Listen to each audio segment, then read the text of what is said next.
And we are back for another video. I'm Riley. Let me introduce you to your mentor today. Hello, Serge. Hey, Riley. I'm just happy to be here. I'm happy to be here with you too. Yeah, man.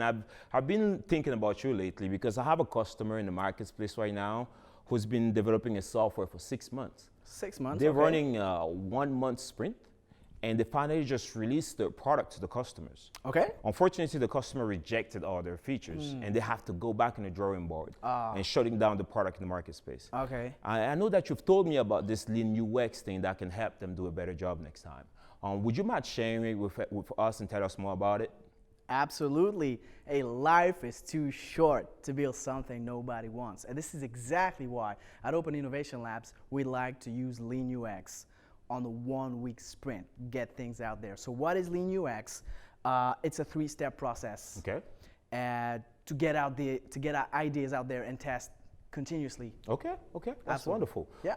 You just said 3-step process, but what does that really involve? Okay, let's get into this. So Lean UX is 3-step process, as I said. The first one is learn, then build or prototype, and measure. Oh, that seems pretty simple, but I know it's not that simple because I know how great you are. Can you dive a bit deeper to tell me what happened during the learning phase? What does that actually, how does that occur? Let's dig deeper. Okay. So learn, the first step. The idea is you're here to solve a problem or you're here to help someone. Okay. So you have to learn about that. So learn about your customer, learn about their pains, how painful it is. So that's the learning phase, getting data, getting knowledge, getting information. But do it the Lean UX way, do it the lean way.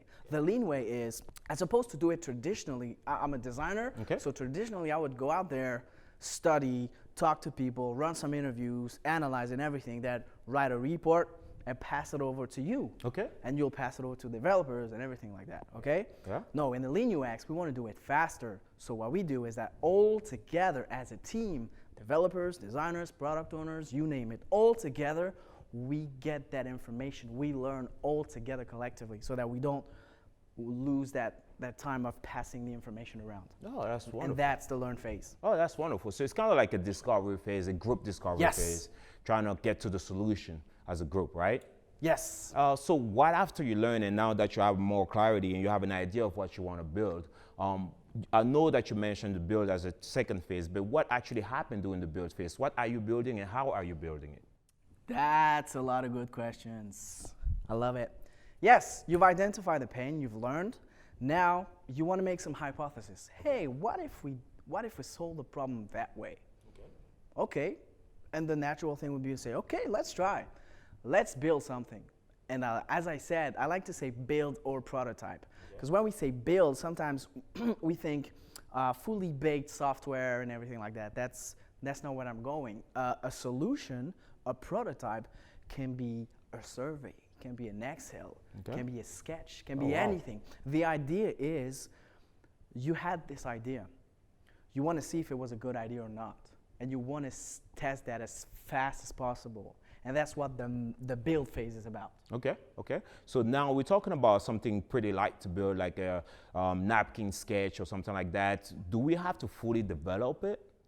No, not necessarily. If you are in the beginning of the phase, you're not sure how to tackle the problem, no, go light, go fast. Okay.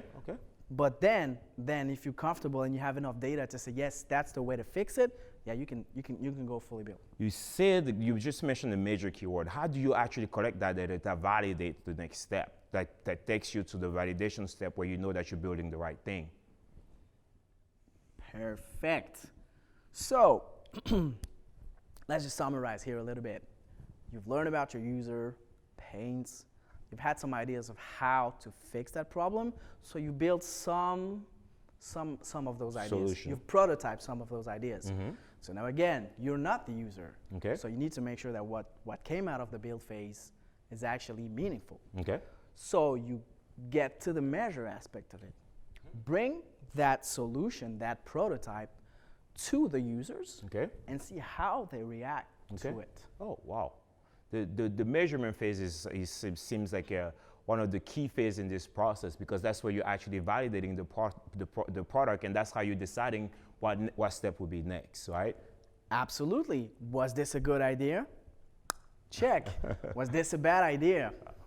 Cross Oh. and move it on. Makes a lot of sense. Absolutely. Yeah. So this is a continuous loop. So you go from learn, build, measure, and then once you want to refine your features, you go back to learn. Exactly. Awesome. Continuous loop. Do it again and again and again and again until you ship that awesome thing I'm sure they're going to do.